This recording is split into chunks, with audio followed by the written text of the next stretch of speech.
For this first playoff, let's invite our distinguished speakers. We have Mr. Ulrich Heppe, CEO, Stuttgart Airport. Ladies and gentlemen, big round of applause. We have Mr. Shubhranshu Singh, CMO, CVBU, Tata Motors. Mr. Digdyuti Sen, Global Marketing Director, Flixbus. Mr. Reinhold von Unkern Sternberg, Director, International Markets, BMW. And the match referee for this playoff is my good friend and colleague, Aditya Raj Kaul. Aditya, all yours.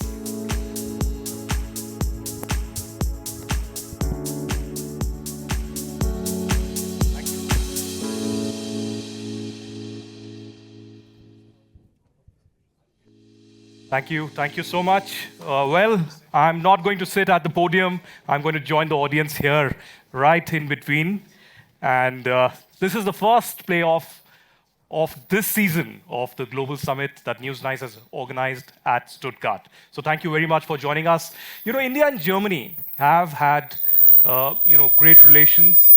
The relations have been actually broadening and growing by leaps and bounds. We had the German Chancellor Olaf Scholz very recently in New Delhi with almost half his cabinet. And that clearly indicates the emphasis that Germany lays on India. And Germany already is one of the biggest, I would say, the partners of India from the European Union. So let me actually begin by asking Ulrich Heppe, the CEO of the Stuttgart Airport, that one of the areas where there has been emphasis has been innovation, mobility, and sustainability. In fact, this is the area where emphasis has been laid during the recent visit and the India-Germany framework. How do you see India and Germany collaborating together and Germany actually providing that technology to the large population in India? And what better can India do to actually have more investors from Germany? Thank you very much for having me. My name is Ulrich Heppe. I'm 53 years old, 4 children, CEO of Stuttgart Airport. Who of you all arrived at Stuttgart Airport? Please raise your hand. Wonderful. I hope you had a good experience. If not, complaints to me. And thank you very much for having me. I'm happy to answer your question. I am very excited because I love India. Before I came to Stuttgart 2.5 years ago, I lived with my family in Ahmedabad, the capital of Gujarat. I was in charge for Ahmedabad International Airport and for the transition of some other Adani Group airports from privatization into private ownership. So I'm super excited. I love the Indian cultures, the languages, the food, the people. I'm a big fan, and that's why I was honored when you asked me to join the panel. So. No, I think mobility is the big key, and Germany, actually India is the largest growing market for aviation. The companies Air India and Indigo and Akasan, they ordered over 1,000 aircrafts, much more than the Gulf carriers or the Chinese carriers did. So a lot of growth will come, and we want to be as an entry point. We are the gate to Baden-Württemberg at Stuttgart Airport. And hopefully soon we'll have some direct connectivity. Last Friday I talked to the colleagues from Air India, and they also could imagine they're focusing on Frankfurt and Munich, unfortunately right now, but there are new aircrafts coming which are good for secondary airports to connect because they're a little bit smaller, like the Airbus 321 XLR or Airbus 321 LR. They could go ideally from Bangalore to Stuttgart or to Mumbai, to Delhi, to Stuttgart. So we're looking forward to this. Then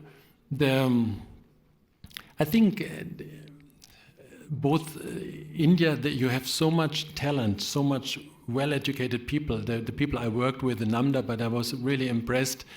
I think Europe is happy that India orders a lot of Airbus, which are produced in Europe, but you're also ordering Boeings. Good for Europe that Boeing has some difficulties right now, but I think it's good to have 2 big aircraft producers.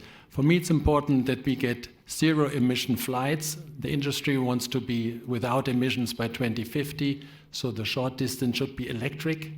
The medium distance should be with green hydrogen powered, and the long distance with the sustainable aviation fuels.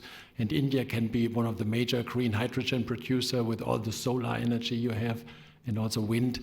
So I think India plays an important role in aviation in the future.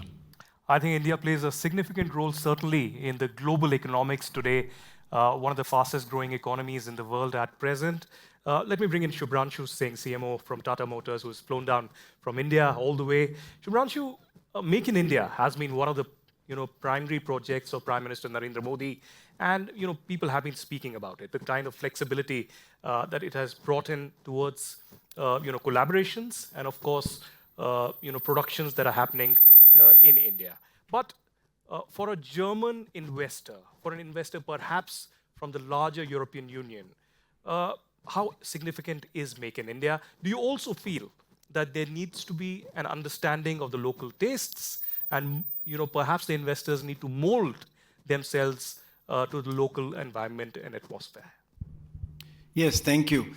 I think the ministers had already spoken about the huge opportunity that India presents, not only to Germany, but to the developed world at large. Let me just address this from a brand building and a marketing standpoint.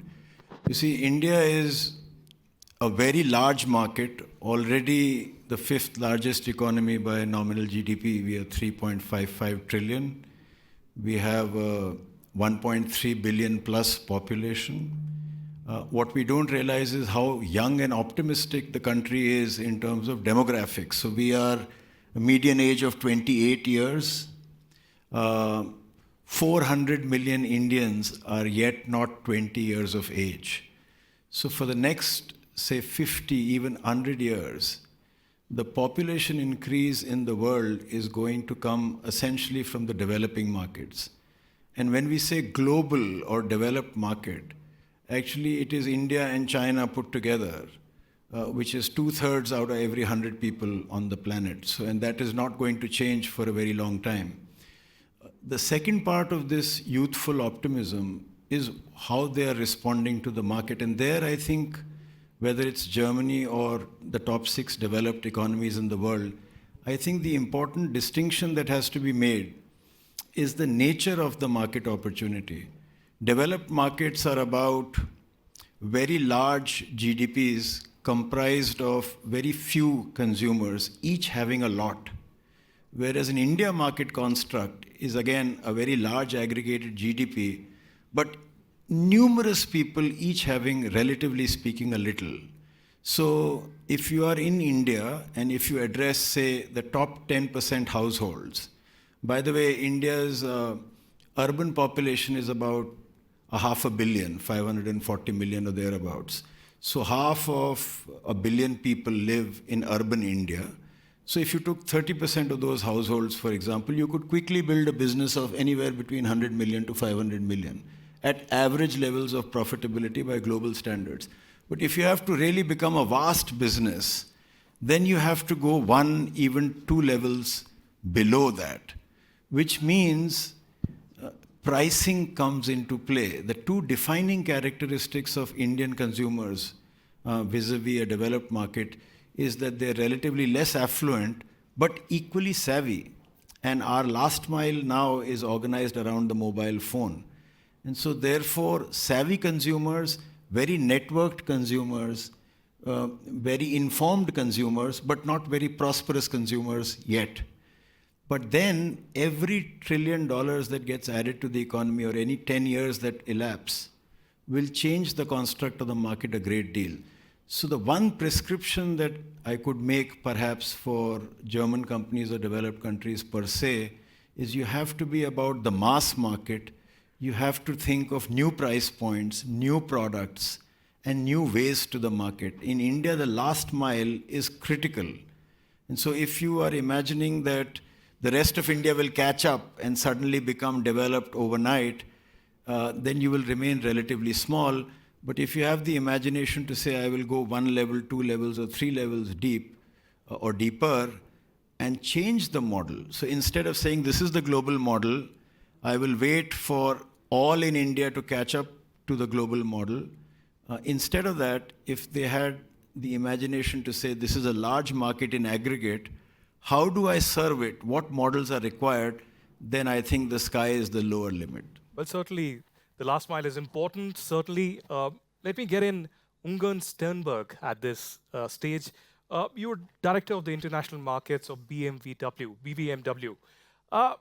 You've been already collaborating with NASCOM, with FICCI and CII.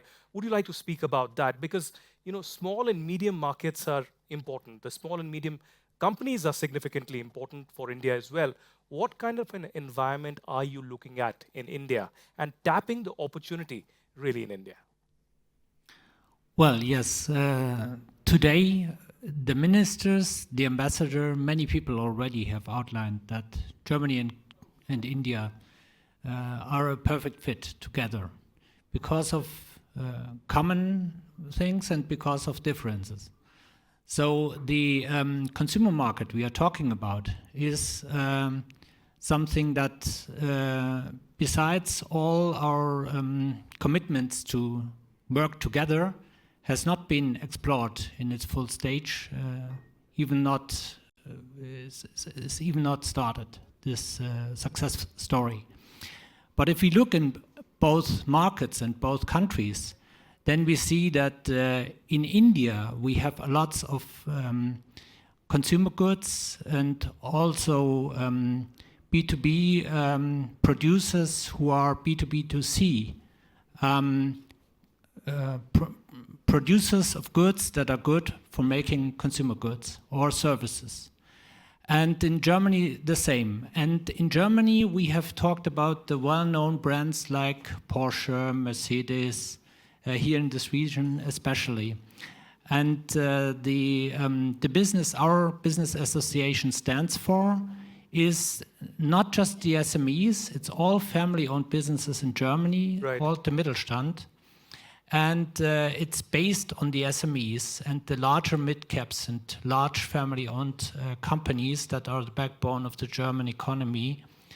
And these companies stand behind these well-known brands like Porsche, like Mercedes. And these companies would not deny that their success is also based on these small and medium-sized and even larger family-owned businesses.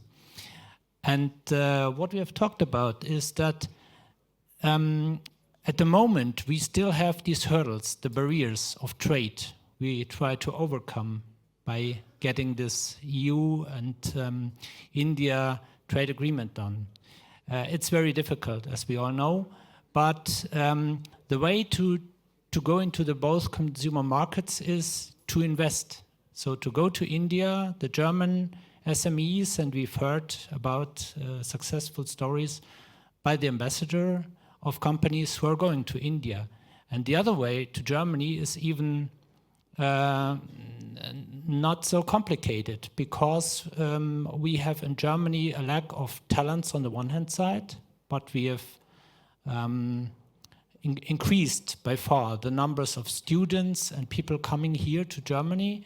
And we have another problem in Germany that Indian investors could match, because if they invest in German family-owned SMEs who do not have successes for their family businesses, they can come into the market. So I think we have good ways for both sides to enter in the other market. Well, surely the Indian skilled force comes in handy at this stage, and that was certainly discussed when Robert Habeck and others visited India. But let me get in Digduti Sen at this moment.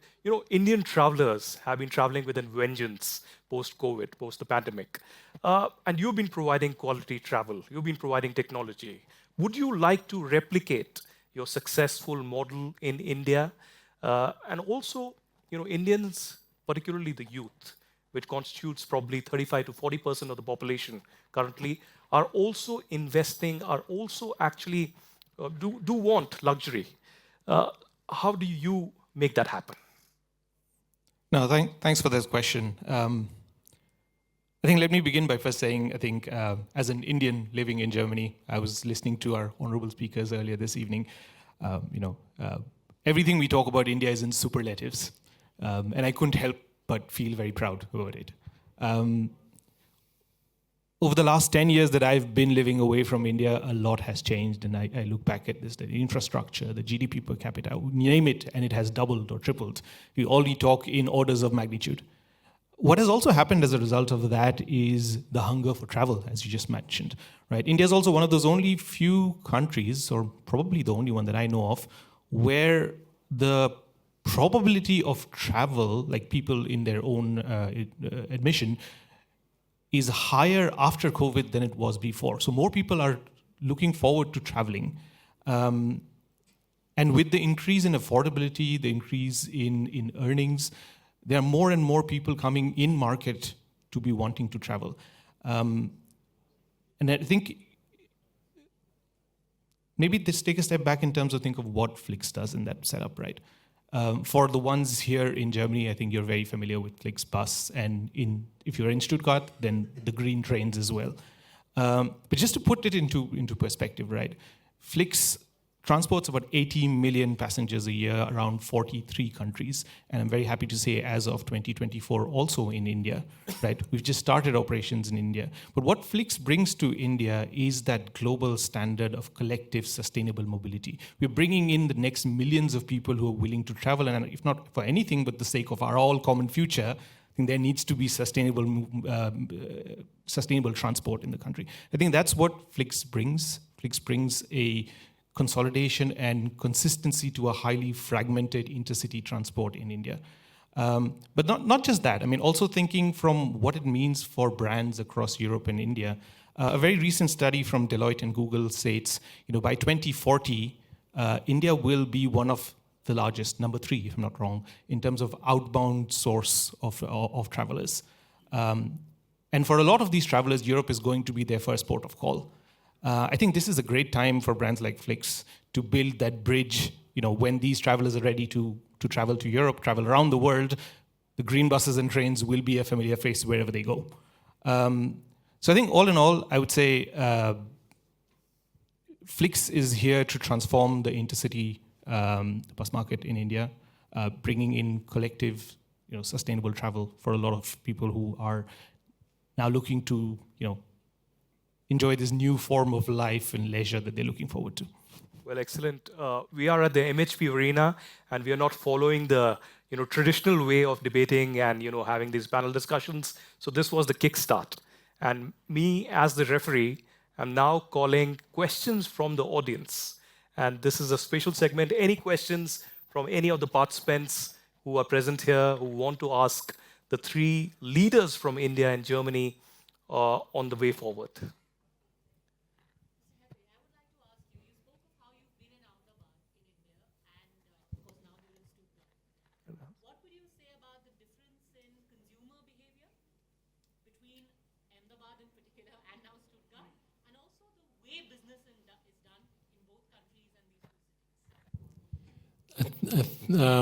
I liked it very much in Ahmedabad, and in Germany we sometimes tend to overanalyze things and a little bit too risk averse.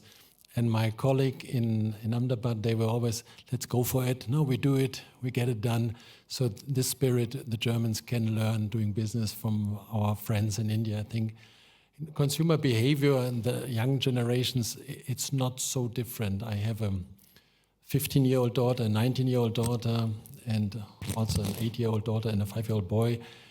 And if I see the new kids, they love a lot everything with social media and with videos and dance and text and food. And I just came back from Doha to speak to Qatar Airways there and my daughter called me, Uli, you have to bring me some Dubai chocolate from Dubai, yeah? And I said, no, I will not bring you Dubai chocolate. I'm in Doha. So they're all in food and stuff, and whatever gets promoted on social media, if it's cookies so it's not so different, consumer behavior. Well, for audience and those who are watching us live, they couldn't hear the question. So I have to tell them that the question was about the difference in the consumer behaviors between people here in Ahmedabad, his experiences here, and in Germany. Anyone else from the audience who would like to ask a question? Please.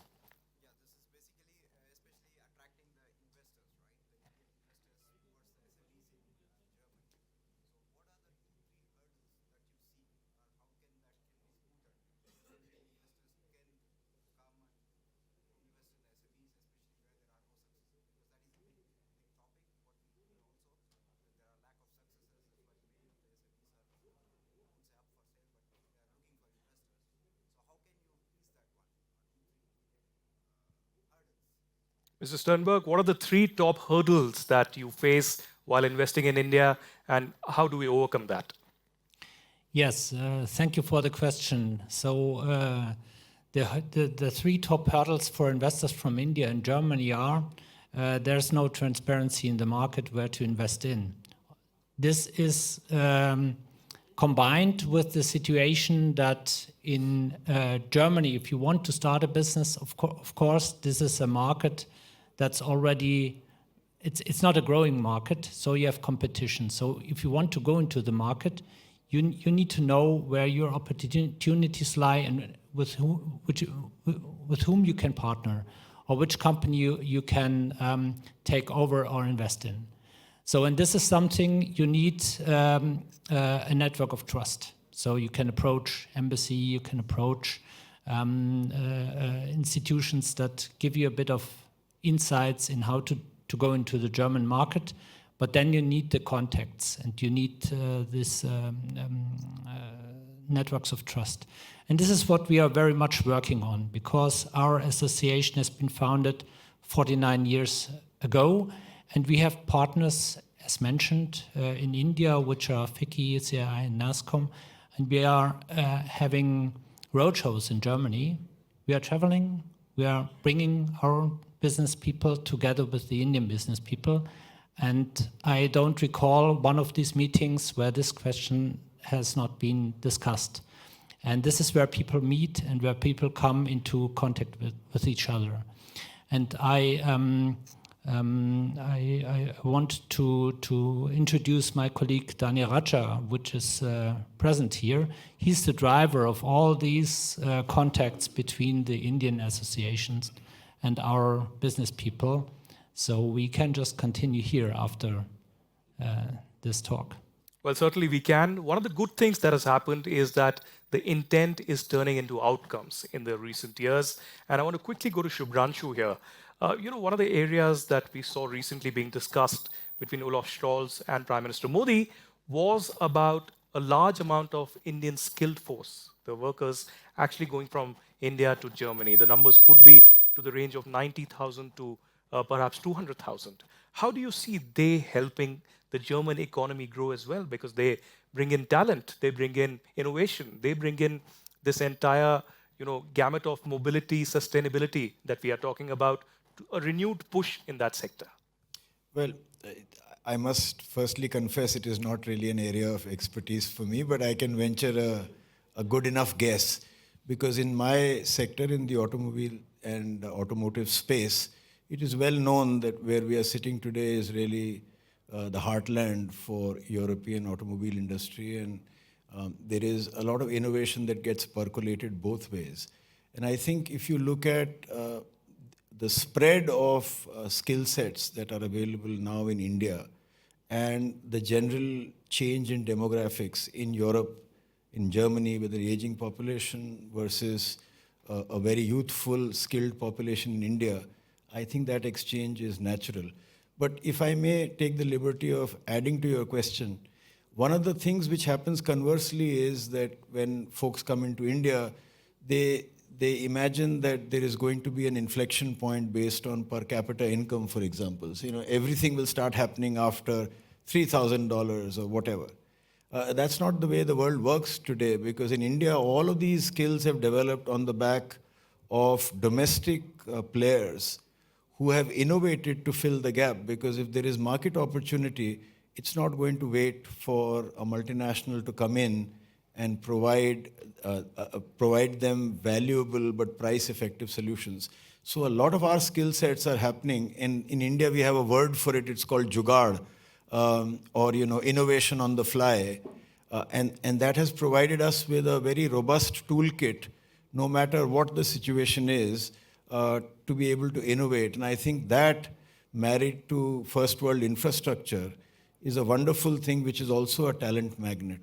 But if in any case, like I said, if out of 100 people, 2/3 of them are going to be in India and in China, then we need to shift the definition of what is global or what is Asian workforce. Because if you take a count of people and you were to line them up in one line, then it will predominantly be an Asian line. So if the Asian talent and Indian talent in particular goes across the world, it will be a more productive and economically a more value-adding world, I feel.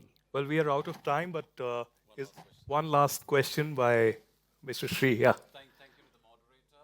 So this is a question which I think three gentlemen could possibly weigh in on. Rangshu, Mr. Hepe, and even Jyoti, and you also if you want to. I'm curious, as Indian consumers become more prosperous, are they becoming more like global consumers?